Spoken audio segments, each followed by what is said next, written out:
Hello, my name is Dr. Eckert. I am the CEO and founder of Hormonify. Welcome to our podcast, and we will today focus on a very complex issue involving male-female bonding. We're going to take most of our discussion from questions and experiences that I have had with patients over the last 30, 40 years in terms of the intricacies of what results in good relationships with the male-female partnership as it relates to hormones, deficiencies, replacements, because I think this topic involves a lot of scientific data, but also experiences that we all have had. So hopefully you can relate to this on a personal level and take what you can from it. It's a little bit complex, so we're going to utilize a different format today. I have gleaned questions and experiences from our huge following in Facebook, Bioidentical HRT.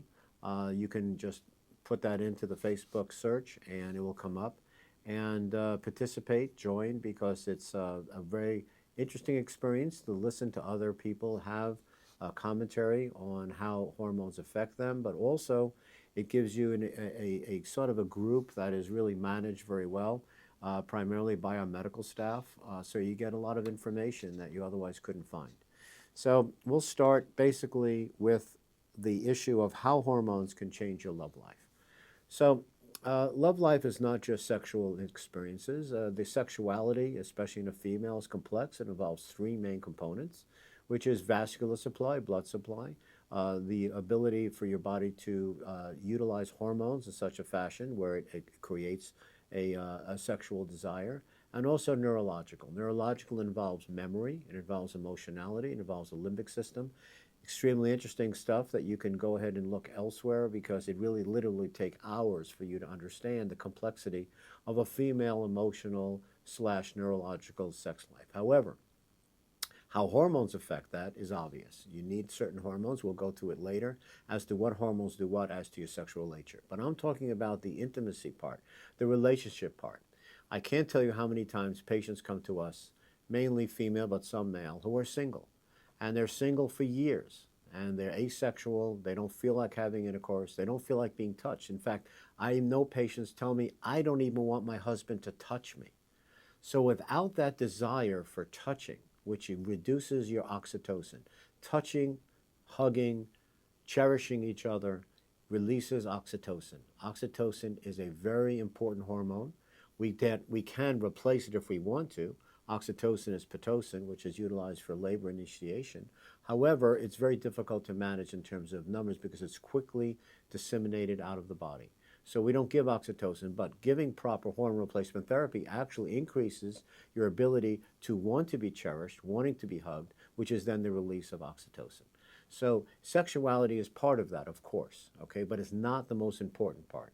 Anyone in a relationship knows, both male and female, that the differentiation between a male and a female is almost all hormones.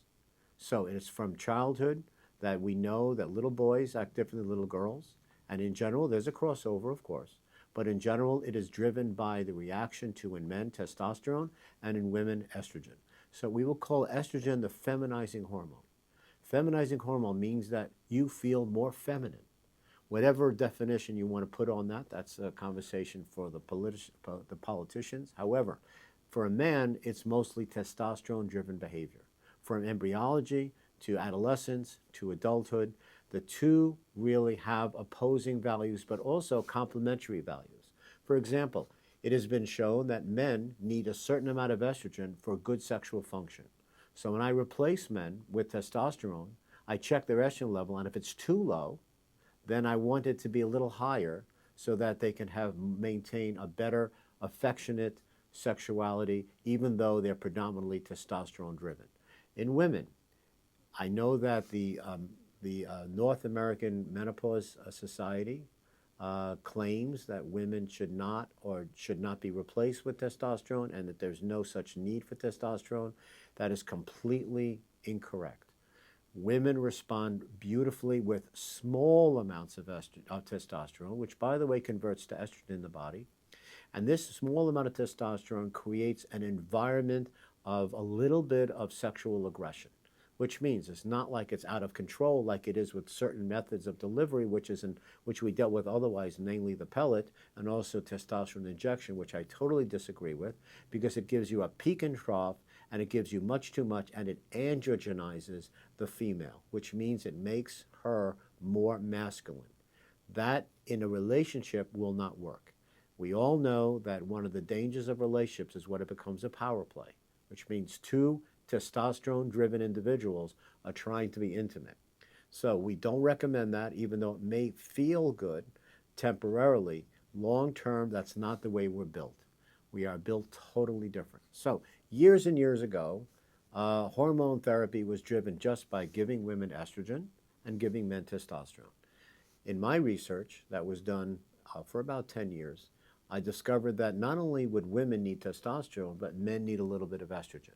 Progesterone is the main hormone we utilize because progesterone is the father of all hormones in the female body. We know it transforms itself into everything. Interestingly enough, progesterone requires cholesterol. So when you have a reduction of cholesterol way beyond the limits that is good for that person, you actually have a reduction of progesterone function as well. So I caution people about focusing too much on lowering cholesterol because I find that it becomes symptomatic, especially when the progesterone level is borderline. So I think it's important to balance between the four. Now, we do this on a systematic fashion with everyone, not only with symptoms tell us what hormones are deficient, but also the actual laboratory testing. However, it brings up the question, what labs to get, when do you get it in your cycle, and how do you interpret that? That's why you need a doctor who has experience.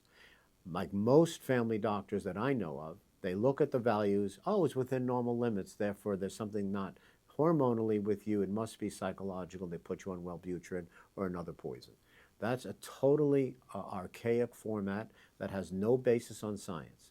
The reality is that what's normal for a woman 70 is not maybe what you want, especially if you have medical complications from the lack of hormones. So balancing the hormones between the four groups of hormones is the key, and that takes experience. It took me about 10 years to figure out how to balance the hormones with different age groups, with both men and with women. I use different dosage for men as they age than I do when they're younger. We have, unfortunately, a lot of men in their 20s who are hormone deficient, who have issues that require testosterone. And again, we try to balance all the hormones, including estrogen, testosterone, adrenal gland function, and we don't use progesterone for men, but that's because it's really still in the experimental phase. I can't tell you how many times women have told me that after they're on the hormones for 3-4 months, not only do they have men after them, that they're actually now having a relationship with a man. Now, it happens so often, I started thinking, I asked them, well, what happened? Well, it says, all of a sudden, I'm getting men come up to me where I normally wouldn't have men come up to me. And I said, what happens? Well, they seem to be interested. So that's two issues. One is what in the male will make them go up to a female? And in my experience, it is the pheromones that are secreted by a woman to notice the men that they are having hormones, mainly progesterone and testosterone, that's exuded, which is and from antiquity, to attract the women that are, quote, ovulating, producing an egg. Our function of sexuality, mainly in the history of mankind or womankind, is to reproduce. So if these pheromones are signaling to the men that there is progesterone floating around and it's being excreted through the skin, and they have a way of picking up the scent, so to speak, it will attract them to the female regardless of whether they're a 10 or an 8 or a 6. That is really not the major factor for most men attracted to women. It is biochemical. We are still in the realm, in the sexuality of humankind, to react to our environment on how a woman presents herself. Now, that's interesting because if a woman has no estrogen and she presents herself as what we call androgynous, which means basically no sexuality, either male or female, men are not attracted to that at all, whether you be married or not. That is the least attractive state. Now, you can say that testosterone androgenizes women. However, it does make an attraction when aggressive sexual women approach men. Some men like that. And therefore, it can be temporarily beneficial for the relationship for women to have, I would say, more than their needed testosterone. However, long term, it usually doesn't work because men want to be the male and the women is androgenized, and there's going to be conflicts, usually in my experience, quite severe. It affects relationships in a negative way long term. So as you see, it's really more complicated than just here. I have many patients coming from other places that are just given a progesterone pill at night and an estrogen patch that they put on. That's it. That gives no balancing, not even take into account that the progesterone is only in the body for 10, 12 hours max. So half the time they have no progesterone, they're going up and down, up and down. It doesn't give you the long-term medical side effects, and it's not balancing properly with testosterone and adrenal gland function, which is extremely important. Many patients, especially women, tell us that they cannot have intercourse because it hurts. Painful intercourse, sometimes they don't even reveal to their partner that it hurts. They don't want to make them feel bad, and without the proper knowledge, men thinks that they're hurting them and they will become very hesitant, but basically the sex life goes to zero. So atrophic vaginitis, or lack of hormones in the vagina, does cause painful intercourse, which is easily treated with almost anything containing estrogen. But you have to also equip the women with the right hormones to be sexually there, and ability to have orgasm is affected by testosterone and progesterone. So therefore, it is definitely a major factor. With men with erectile dysfunction, a lot of times it is related to the blood flow, which is usually related to other conditions unrelated to the lack of testosterone. But of course, we know, give a male testosterone, and almost always their sexual function will improve. All right, there may be other factors involved, but a man who does not have testosterone almost always will have very low sex drive and very little ability to function sexually. So he becomes inhibited, he becomes a little ashamed, and he feels bad, especially in a marriage, especially if the woman is fixed. So many, many times in our practice, we have the woman who comes in, she's fixed, she's great, rearing to go, and then 2 months later, we see the husband. That's very common. And now we try to fix him, and of course then the relationship goes on, and they're so much happier. So let's go into how the hormones affect behavior. Big topic. A lot of dispute because especially women don't want to accept the fact that they have changed when they go through the lack of hormones, and their men find them unattractive, and things happen in the relationship, especially when the man does not remain faithful, and they blame the man. But in my experience, time and time again, years before, the woman withdraws. She doesn't want to be touched. She becomes mean. She becomes aggressive because testosterone is still present from the adrenal gland, but there's no estrogen. The feminizing balancing of the hormones is gone. She doesn't ovulate. A lot of women stop ovulating in their 40s, in the mid-40s. And if you look at divorce statistics, there's a big spike between 46 and 53 with females. It's not a coincidence. So we try our best not to put blame on anyone. However, most relationships suffer when the woman is not feminized. That means properly balanced, but predominantly on the effects of estrogen.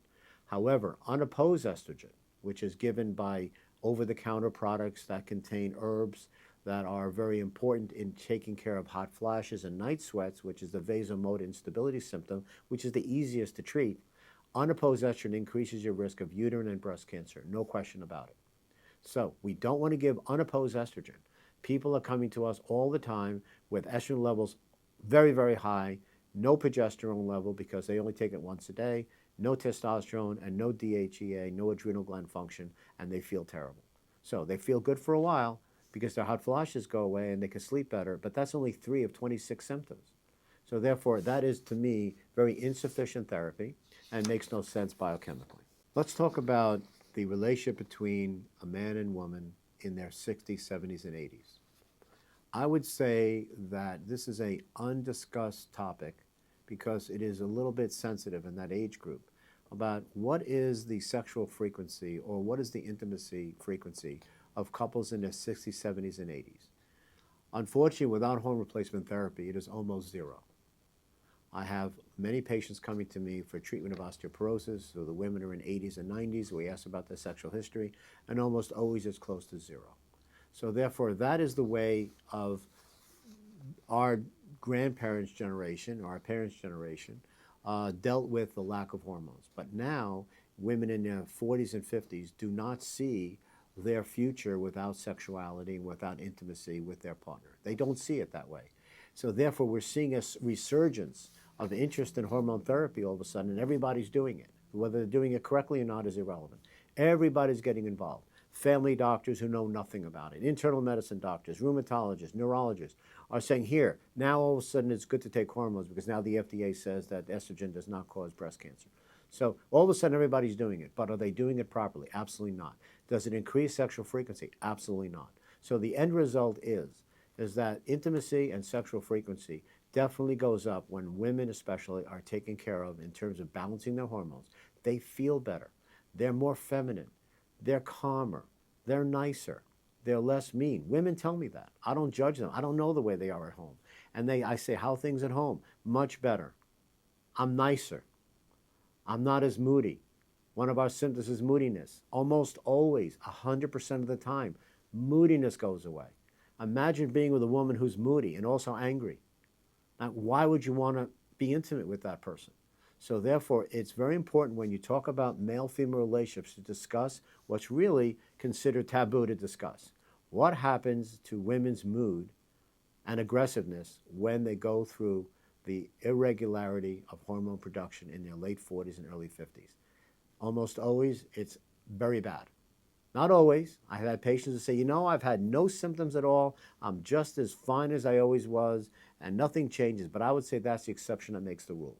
So when you deal with as many patients as I have in this arena, I will tell you for a fact that your marriage or your relationship will improve if you get your hormones taken care of and stop blaming the husband for not wanting to be with you. It may be you. You may be under the influence of a hormone degradation that's destroying your mental ability to be nice. Plus, you're not sleeping well. So therefore, right away, you're going to be a grouch when you wake up because you're tired, you're fatigued, your adrenal gland is stressed. We can talk about cortisol and DHEA just for a minute. People are all discussing now, my weight gain from cortisol, but what are they doing to reduce their cortisol production? Or another way of saying it is, what can they do to balance off the effects of chronic cortisol secretion? The answer is DHEA. Cortisol reduces the ability of the functionality of DHEA in the body. DHEA is an anabolic steroid. It builds you up. It restores your cells. It increases your muscle mass. It increases your brain cells. Cortisol is a catabolic steroid. It destroys. It gets your body ready for the fight. It destroys your cells. It gets glucose up. It gets your insulin level up. It increases your diabetic tendency. It increases your midsection weight gain. It causes fatigue if it's chronic. It's not just quick, boom, which is what it's meant for. So again, we did the study on adrenal gland function. It's so important to include that to resolve your symptoms and also for your overall health. So I see article after article, the dangers of DHEA, etc. There's never been a problem in my practice after doing this a million times, giving the right amount of DHEA to counteract the effects of modern society's chronic stress that we live under all the time. And what happens? You're driving a car. That's constant stress. That's not the way we were built. We weren't built to be on constant stress for hours and hours. You're at a job that you hate. 8 hours of stress, okay? And then you have to drive an hour to get home. This is not normal. The depletion of hormones, especially the excessive secretion of cortisol, and then the subsequent reduction of production of DHEA, creates an environment where it makes you into a nasty, nasty bitch. You come home, you're angry, and your hormones are depleted, and your adrenal gland function is stressed, and you're not ovulating, you're not producing progesterone. Add it up. And I know this is controversial. I'm going to get a lot of comments down below to say that I'm a misogynist or I hate women. But anyone who knows me, it's absolutely not true. It's the opposite. I love women enough to tell you the truth. The truth is, get your hormones fixed. That's the best thing you can do. Stop blaming your husband for not wanting to be with you. You don't want to be with yourself. I have patients tell me honestly, he says, you know, when I came to see you, I didn't like myself. I didn't want to be with myself. And then I blame my husband, and I blame my kids, and I blame this person and that person, my boss, whatever. And now I like myself again. I want to be with myself. Well, guess what? So does your husband, or so does your boyfriend. That's the way it works. I know I'm gonna get a lot of static for this. I know I'm gonna get a lot of hate mail, and I don't care. The truth will speak itself. Especially women, you've changed. You can unchange it. You can fix it. Don't blame your husband who doesn't want to be with you. Look in the mirror and say, do I want to be with myself? And the answer is, from what my patients tell me, they tell me all the time. Sometimes we'll just cry right in front of me. You know, I have a tissue box there for a reason. They just start crying how bad they feel about the way they treat their husband, the way they treat their kids, and they can't control it. And they start crying. So if they have good insurance, then I let them have 2 tissues. If they have HMO insurance, I let them have 1 tissue because, you know, tissues are expensive these days. But I can't tell you how many women will sit there and just start crying. So I'm giving you this piece of advice. You may not like it. I'm getting a lot of negative flack. However, especially guys who watch this, you will swear that this is absolutely true. That's the reason why they have pool tables at bars. And so guys can leave and play pool for 3 hours because they cannot stand to be in the same room with their wives. And that's the time it happens. There's no coincidence. It's the hormones, silly. So let's talk about the hormones and attraction. There was a great study that was done at Columbia where they had 50 women with numbers on their lapel, and they had 50 men between 30 and 45. And they had them walk around the room to meet, to socialize. And then the men were asked which of the women would they want to copulate with, which means just to have sexual intercourse with. It wasn't relationship building, but it's an interesting concept. And so they listed the women, you know, by the number. And then the researchers took those numbers and tabulated it and formulated which of the women in the 50 were the most desirable. And the common factor that came out was their menstrual cycle. Women who were ovulating, not on birth control pills, got the highest rating. Women who were after their ovulatory cycle, but they still had progesterone circulating in their body, got the second group. And the lowest group were those on birth control pills, irrespective of how attractive they were. All were very social. They were very nice people. But the main factor that determined which of the women men wanted to copulate with was the ovulatory cycle. We are still driven by that. So how could hormones mess you up? There's no question that women have been complaining on birth control pills that they lose their sexual desire. Or more importantly, they're less desirous with their male partners. No question. It is scientifically proven, hidden from us because of the pharmaceutical company's propaganda that it doesn't affect sexuality. Yes, it does. It stops your production of progesterone, it lowers your testosterone, and estrogen at too high levels actually create low sex desire. Normal levels good, high levels not good. So what are we fighting here? Why are we dealing with the issue that doctors are not properly treating women with hormone replacement therapy? There's 2 major factors I find. Number 1 is that doctors do not read. They do not study. They do not research. They're more concerned about their golf game. They're more concerned about other things. I have a high level of criticism of the medical establishment in pushing drugs for the sake of pushing drugs and not doing their own research. So number 1 is that doctors say things like, oh, hormones causes breast cancer. Now, I've been saying for 35 years, there's no evidence of that, and the FDA finally came around to say, you know, Dr. Eckert was right. Okay, there is no evidence whatsoever that estrogen therapy or any kind of hormone therapy causes breast cancer. Unopposed estrogen therapy stimulates your breast cancer. That is true, which is why we do not do that. So family doctors mainly have to be re-educated and are not. So if you're going, I have patients in every state but one. And I have patients in 20 countries, all over the world. Same thing, that the doctors are saying, you don't need hormones. Here, go on. If you're depressed, or you're unhappy, your sex life is not good, here's an antidepressant, here's an anti-anxiety, here's a sleeping pill, here's something for the vagina to make it less dry. And they're giving 5 or 6 prescriptions, all of which is ridiculous because you got to treat the cause, not the symptoms. So if you have a family doc like that, don't argue with them. Just drop a line to me, and if you want, I'll be glad to talk to him or her. I get calls all the time from doctors all over the country, and I explain to them. I tell them where to go to for research facility. I explain to them the value of the balancing of the hormones because I want them to continue to do this. I don't want to be the only one in the country that's doing this. At this point, there are very few people in the world that do what I do. But more importantly, I want the level of care to be given to the family doctor in a small town in New Hampshire. All right, I want that to happen. So encourage your doctor to call me. You can drop in a line very simply, info@hormonify.com, drop an email, and if you want me to talk to your doctor, if something is important that you want me to say, I'll be glad to do it. I do it every day. I have calls all over the country to assist in the education of the medical establishment for those who want to learn. Those who do not should go out of practice because they are not being current. They're giving 30, 40-year-old research that has really never been validated. And so slowly but surely, it has to be a grassroots movement to educate the doctors. They're not bad people.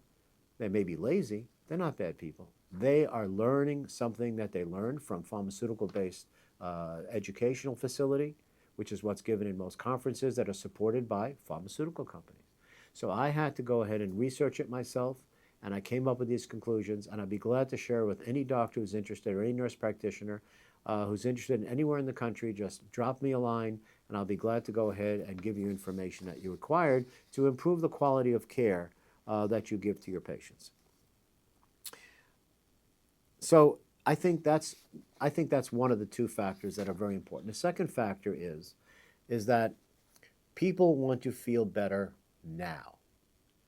That issue has been accentuated that they really don't care about all the things I'm bringing up. They care, let me feel better now. So if I get a testosterone pellet that makes me feel better now, I'm happy with that. Irrespective of the fact that down a year from now, I'm going to have major complications, major side effects, and I'm not going to feel that well, but it doesn't matter. They have an immediacy. And that's a success of the pharmaceutical-based propaganda. Is that take the pill, and you'll feel better. That concept is still ingrained in Western civilization.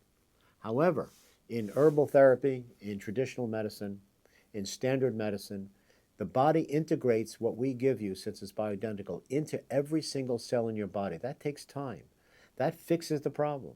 The biochemistry behind hormone replacement therapy is integral in understanding why it takes a little longer for the symptoms to go away. But they go away from the source. They don't go away from just suppressing, for example, anxiety. Here's an anti-anxiety medicine.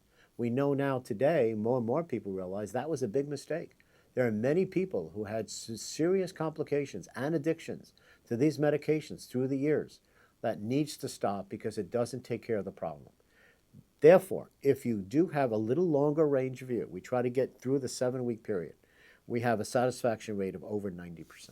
Oh, the hidden factor in attraction. And this is really directed mostly to the women. And again, I don't want to be critical, but on the other hand, it's true. It's not how much money you make. It's not your job. It's not how beautiful you are when you're 21. There are other issues that men look at, especially from the biochemical perspective, for mating. And that is the nurturing. That is the love that you have for a man and your family. So hormones increase that dramatically, even if you're 40 and 50, which means that men will pick up on certain behavior patterns that shows him that you are a nurturing person. You're feminine. So the study has been done. You can go research it. There's no study to show that men are attracted to women because they have a professional job. But if a woman is kind and nurturing and nice, the attraction goes way up. That's not discussed very much today. It should be, because unfortunately it's not, because of various political movements. And I think we need to stay away from that. But in an individual basis, I can't tell you how many thousands of patients have said, thank you very much. You fixed my relationship. And I said, no, I didn't. You fixed it. It's just that we're able to find what was missing, replace what's missing in a safe fashion, and you go on with your life, and it fixed itself. So I think that's the way I think you should look at the male-female relationship. It's ongoing. It changes over time. And to deal with it properly, in my view, We can replace things now safely without any complications at a level that we can understand. Laboratory testing is now very specific. But again, I find out that many people get lab tests that are either worthless or the wrong lab tests or get them the wrong time of your cycle. So therefore, especially if you're on hormones, it gets it to the point where you take it right after your hormone ingestion. Of course, you can have very high values, but then it comes down. So you have to know a little more than just what most doctors do and just say, order the lab test. Oh, it looks normal. Goodbye. So I think that that's an issue of experience. That's why you go to professionals who know what they're doing as opposed to just your fly-by-night doctor down the street. When a woman, for example, has a breast cancer, it affects her self-image, but also it affects her relationship in such a way whereby she feels less attractive. She's dealing with issues of body image. The male is dealing with fear issues of losing his wife or his girlfriend. So we all deal with that. However, the failure to then properly replace hormones, especially if they're told by their doctor that the reason why you had breast cancer is because you took XYZ hormone, which is incorrect, mostly, and that you have receptor sites, and therefore the receptor sites are stimulated by the progesterone and estrogen. That's totally unproven, as the FDA recently said. It creates an environment where for 2-3 years, you may not have the ability to have intercourse because your hormones are so depleted. Plus, a lot of the time, oncologists are putting every woman with history of breast cancer, even stage 0, on an anti-estrogen. So it lowers the estrogen from low to like 0. And we just talked about the importance of estrogen in attractiveness in both men and female and women. So my issue is that, again, the doctors who don't know anything speak the loudest when it has to do with hormone replacement therapy after, for example, breast cancer. I had a patient who called me and was told by the doctor that she had ovarian cancer, stage 1, and that she can't be on hormones. Her life has been a living hell. Not only because she had surgery for ovarian cancer, which they took out both ovaries, which is correct, so she went into what's called surgical menopause or surgical depletion of hormones. She's in the tank. She is feeling, she said, almost suicidal. She feels so terrible. And her doctor said, you can't take hormones, which again, I said, have the doctor call me, give me the evidence that taking your ovaries out for ovarian cancer, which was cured, it was stage 1, will definitely negate any positive effects of hormone replacement therapy. Of course, it doesn't exist.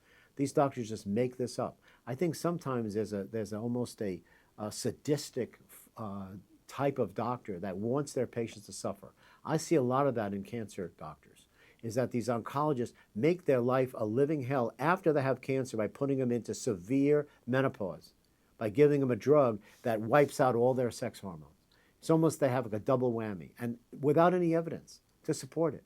So we check hormone levels. We know with our breast cancer patients that exactly what the estrogen level is. We know that we have no recurrence because we make sure it's low, but also we tell patients to avoid foods that contain estrogens. Give you an example of how we need to change the conversation, that a woman's quality of life, including all the things we just mentioned, are so important to maintain for a balanced, healthy, relationship-based home life that is valuable.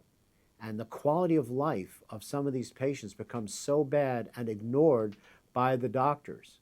In fact, the doctors make it so much worse is amazing to me. So if this is you, drop a line, ask questions. We'll be glad to answer your specific problems in our pre-consult, which we establish with every new patient to make sure that we can help you without question and making sure you understand how we go about doing things, which is a little bit different. We're very scientific based, as opposed to most doctors out there who just create their own fantasy world and create this imaginary world where they don't give bioidentical hormone therapy because that's something that they decide they don't believe in, almost like a religion. So feel free, drop a line, ask questions. I hope it helps you. I hope it's controversial. Discuss it with your partner. Show it to your partner. Send it to your friend who's suffering in a marriage, and maybe you can help them. This is Dr. Eckert. Thank you for listening.